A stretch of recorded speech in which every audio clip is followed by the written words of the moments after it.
Fantastic. Oh, hello.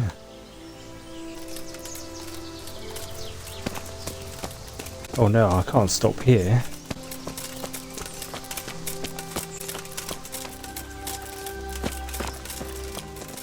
If there's two of us.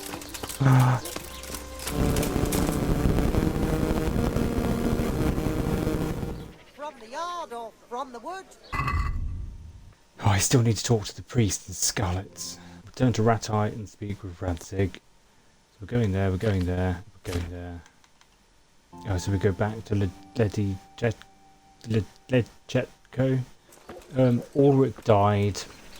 We got swamped by quite a few bandits. About 4 of them on me, or 5 of them on me, so I couldn't really stand around keeping an eye on Ulrich. I thought he'd fend for himself, and when I went back to the camp, he was dead.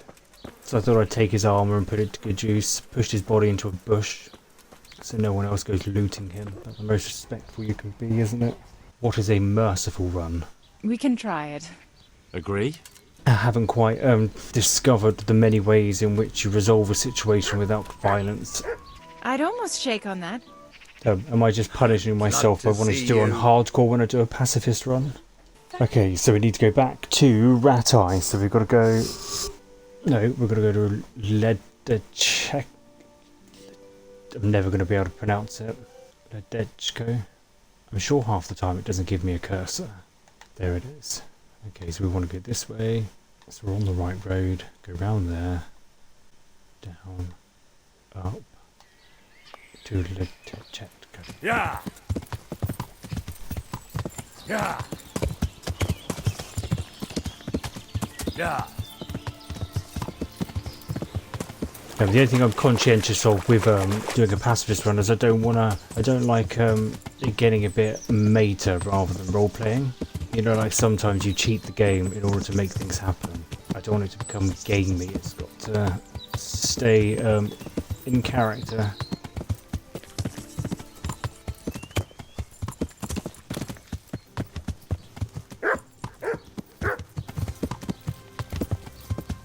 Sorry, ladies. I want to get out of here.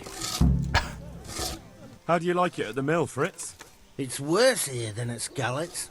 The local foreman is an even bigger arse. I'd like to drown him in the river. What's he done to you? We had a disagreement and I told him off. And that fucker just throws me in the river. I nearly drowned. I thought you couldn't swim. They pulled me out. I see. So you want to pay him back? Exactly. What about the others at the mill? The miller's an old fool. He believes every word that comes out of Thomas's mouth. And then there's the miller's daughter. And what can she do? Not that it stops Matthew going to see her. But it's Thomas is the root of the problem. Do you think he's jealous? He might make puppy dog eyes at her. I spoke with him briefly and he doesn't seem so horrible. He's a sneaky bastard.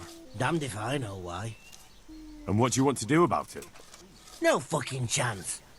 Matthew hopes so because he likes it here. So how do you plan on dealing with it? Leaving? Perhaps. And you think that will help? Maybe. Oh, we could... What? We could Throw horse lure shit him at off his house. someplace far away and then wait for him. Fritz is a bit of a nutter. Come on, Fritz, teach me how to be better at fisting. I want to get better at fisting. I'm interested in more advanced techniques. And a real thrashing. Wouldn't you rather learn the basics first? I'd like to practice the basics. All right, but it'll cost you. You cheeky fucker. Maybe another time. Oh, on my honour. You don't have any honour. Like we haven't done enough for you already. Okay, let's go find the other one. Greetings, Henry. I've heard you don't have it easy here. So you spoke to Fritz then? I bet that wasn't quite how he put it. Apart from Thomas's name, the rest was mostly swear words. I can imagine. The foreman here is a pain in the arse. He's trying either to wear us to the bone or force us to leave. Always forcing you to work, is he? If only. That wouldn't be so awful. You know what it's like. We do too little, and it takes us too long, and what we eat's worth more than the work we've done, and... You don't ever provoke him. He's an arsehole. I'd say there's nothing we can do about it. He'll yell at us. And the miller won't stick up for you. Not really. I see. What's so stupid is the mill really needs us. And what do you want to do about it? Just run away? Actually, I'd like to stay here, at least for a bit. But not with him around. It's unbearable. I'll keep that in mind. Matthew should ditch Fritz. So we're looking for Thomas. There's always another side to the story. I wonder what mischief they've been up to. What do you need? Are you happy with your new workers? They're good carpenters. When I'm there with them, everything goes smoothly. But the moment I leave, I hear Thomas yelling at them. I don't know what I'd do without Thomas. The mill wouldn't function without him. Yeah, but Thomas has problems with carpentry. You should hear him cursing when he has to turn his hand to it. He knows he'll never be a real miller. But just because of that? He's not too skilled at handling the water wheel and the mill run either. Well, that doesn't sound very good. My son used to run the mill, but then his wagon overturned with him inside it. I'm sorry. Me too, boy. The other workers left and only Thomas stayed. I don't know what I'd do without him. Wagons don't overturn themselves. He was transporting new stone blocks for the mill. It was after a downpour. The load must have slipped and the whole wagon fell on him. So he was alone, with no one to help him. Thomas was there too.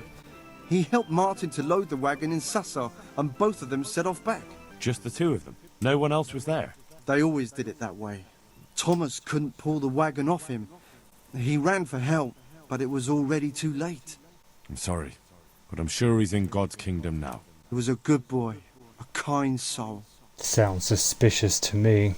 And what about Jane? Shouldn't she have a husband by now? A pretty girl like her is ripe for marriage. She had herself a man once, but he ran away during the winter. How long did he last? He was here for a while. So, everyone started leaving when Thomas took over. So, the moment Thomas became mill foreman, everyone started running off. Not one man could stand it here, even if they had a chance to marry Jane. Don't you think Thomas might be doing it on purpose? Sounds to me like he's after the mill, or your daughter, or both. He's a good man and straightforward. At least with him, I know he won't leave the mill. Indeed, why would he, once he's got rid of everyone else? I don't know why you're trying to slander Thomas, but I don't mean to listen to it any longer. My father, he's none too sharp these days. Trollope, what is going on with her hair? Can you help me then? Thomas does do it on purpose, because he's afraid if someone comes who's more skilled, father will notice and give his job to the You'd newcomer. need a large dowry for that, wouldn't you? Look at the state of it. My brother was the mill foreman before him, but last year a wagon overturned on him, broke his back. It broke my father too. And Thomas was here the longest. He was always close to my brother, so father chose him as the mill foreman. And Thomas doesn't listen to anyone. And this probably won't end well. What happened to your brother? A stone block that was loaded wrong, slippery ground after rain, and when the wagon overturned on him, there was no one around to help. He had Thomas with him, but Thomas couldn't lift the wagon off him, and by the time he found help it was too late. Someone robbed my brother while Thomas was looking for help. Someone robbed him after he was dead. But they took a mottled scarf which I gave him as a keepsake. He said it would make him look like a fop, but he still wore it all the time, and someone must have thought it was worth stealing. But who'd steal a scarf? When they brought him back here, he didn't have it. I'm sorry about what happened to him. I understand. I haven't met this Thomas yet. I need to meet Thomas. Good day to you. So what do you think about the workers I brought you? If I hadn't put in a good word for them, the miller would have thrown them out by now. I heard them say something else.